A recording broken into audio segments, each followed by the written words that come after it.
அனைத்து விவசாய சங்க ஒருங்கிணைப்பு இன்று முற்றுகை பேரணி நடத்துவதாக இருந்தது. இந்த நிலையில் போராட்டமானது கைவிடப்பட்டிருக்கிறது என சொல்லியிருக்கிறார்கள்.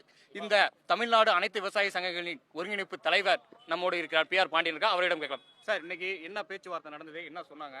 முதலில் போராட்டம் கைவிடப்படவில்லை, இன்றைய போராட்டம் ஒத்திவைக்கப்பட்டிருக்கிறது. 15 தினங்களுக்குள்ளாக பணம் பட்டுவாடா செய்யப்படும். நாளைக்குள்ளாக எந்தெந்த மாவட்டங்களில் எத்தனை விவசாயிகளுக்கு பணம் கொடுக்க வேண்டும் என்கிற பெயர் பட்டியலை தருகிறோம் என்று சொல்லியிருக்கிறார்கள். மாவட்ட ஆட்சியர்கிட்ட இதற்கான விவரப்பட்டியல் இல்லாததால் மிகப்பெரிய பாதிப்பும் ஏமாற்றமும் விவசாயிகளுக்கு ஏற்பட்டிருக்கிறது என்று எடுத்துரைத்திருக்கிறோம். எங்களுக்கு கொடுக்கிற அதே பட்டியல் மாவட்ட ஆட்சியர்களுக்கு வழங்கப்படும். மாவட்ட ஆட்சியர்கள் மூலமாக விவசாயிகளுக்கு தெரிவிக்கப்படும் என்கிற உத்தரவாதம் கொடுக்கப்பட்டிருக்கிறது.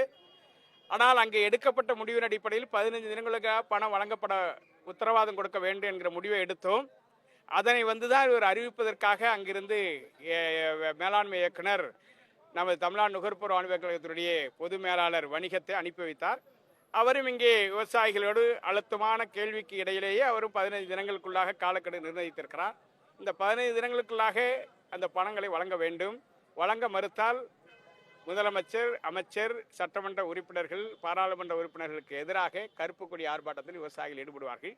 வீடுகளிலும் கருப்பு கொடி ஏற்றி தங்களது எதிர்ப்பை பதிவு செய்வார்கள். தொடர்ந்து சட்ட போராட்டத்தை நடத்த இருக்கிறோம். விரைவில் வழக்கும் தொடர உள்ளோம்.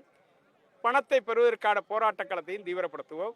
முதலமைச்சர் நெல்லை உற்பத்தி செய்த விவசாயிகளை வைத்து நெல்லின் மீது சூதாட்டத்தை நடத்தி கொண்டிருக்கிறார்.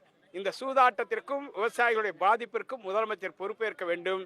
டெல்டாக்காரர் என்று மேடைதோறும் முழங்குகிற முதலமைச்சர் டெல்டாவில் பாதிக்கப்பட்டிருக்கிற விவசாயிகளோடு ஆறுதல் சொல்வதற்கு கூட, இந்த பணத்தை தமிழ்நாடு அரசு பெற்றுத்தரும் என்று சொல்வதற்கு கூட அவருக்கு மனமில்லை. மாறாக இந்த ஊழல் முறைகேடு செய்த தனது குடும்ப நண்பர் முனவருதீன் ஷேக் தாவூது அவரை காப்பாற்றுவதற்காக IAS அதிகாரிகள் எல்லாம் பந்தாடப்படுகிற நிலை ஏற்பட்டிருப்பது வேதனை அளிக்கிறது. இது குறித்து முதலமைச்சர் உரிய விளக்கம் அளிக்க வேண்டும். ஐயா, இப்போ 800 கோடி ரூபாய் இதுல முறைகேடு செஞ்சிருக்காங்க விவசாயிகளை. இதன் எப்படி பாக்குறீங்க? 800 கோடி ஊழல் முறைகேடுகளுக்கு முதலமைச்சரை துணை போகிறார். அவருடைய மௌனம் அதை உறுதிப்படுத்துகிறது.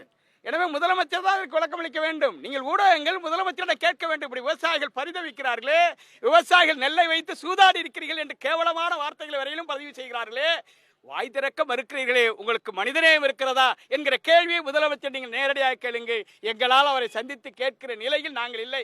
நாங்கள் படுபாதாளத்தில் இருக்கிறோம். அவர் இமயமலையின் உச்சியில் இருக்கிறார். எனவே அதிகார குவியலோடு இருக்கிறார். காவல்துறை பட்டாளங்களோடு அணிவகுக்கிறார். மக்களை பணம் கொடுத்து கூட்டு கை கொடுக்கிறார். எங்களுக்கு கொடுத்த நெல்லுக்கு பணம் கேட்டால் கொடுக்க மறுக்கிறார். அதற்கு ஆறுதல் சொல்லக்கூட அவர் முன்வராததுதான் மிகுந்த வேதனை அளிக்கிறது. அப்பொழுது இந்த நெல் கொள்முதல் விவகாரத்தில் 800 கோடி ரூபாய் முறைகேடு செய்யப்பட்டிருப்பதாகவும் இந்த அனைத்து விவசாய சங்கங்களின் ஒருங்கிணைப்பு குழுத்தில் PR பாண்டியன் தெரிவித்திருக்கிறார். அதே போல் இந்த உணவுத்துறை அமைச்சர் சகரபாணியும் இது தொடர்பாக எதுவும் பேசவில்லை எனவும் குற்றச்சாட்டை வைத்திருக்கிறார். இந்த நிலையில் இவர்கள் பணத்தை பட்டுவாடா செய்யவில்லை என்றால் வருகின்ற 2ஆம் தேதி அன்று, அதாவது முதலமைச்சர், அமைச்சர், MLA அவர்கள் வீட்டு முன்பும் அதன் பிறகு தலைநகரங்களிலும் கருப்பு கொடி காட்டப்படும் எனவும் இந்த தமிழ்நாடு அனைத்து விவசாய சங்கங்களின் ஒருங்கிணைப்பு தலைவர் சகரபாணி தெரிவித்துள்ளார். தமிழ் ஜனம் செய்திகளுக்காக ஒளிப்பதவியாளர் பிரதீப்புடன் செய்தியாளர் வினோத்.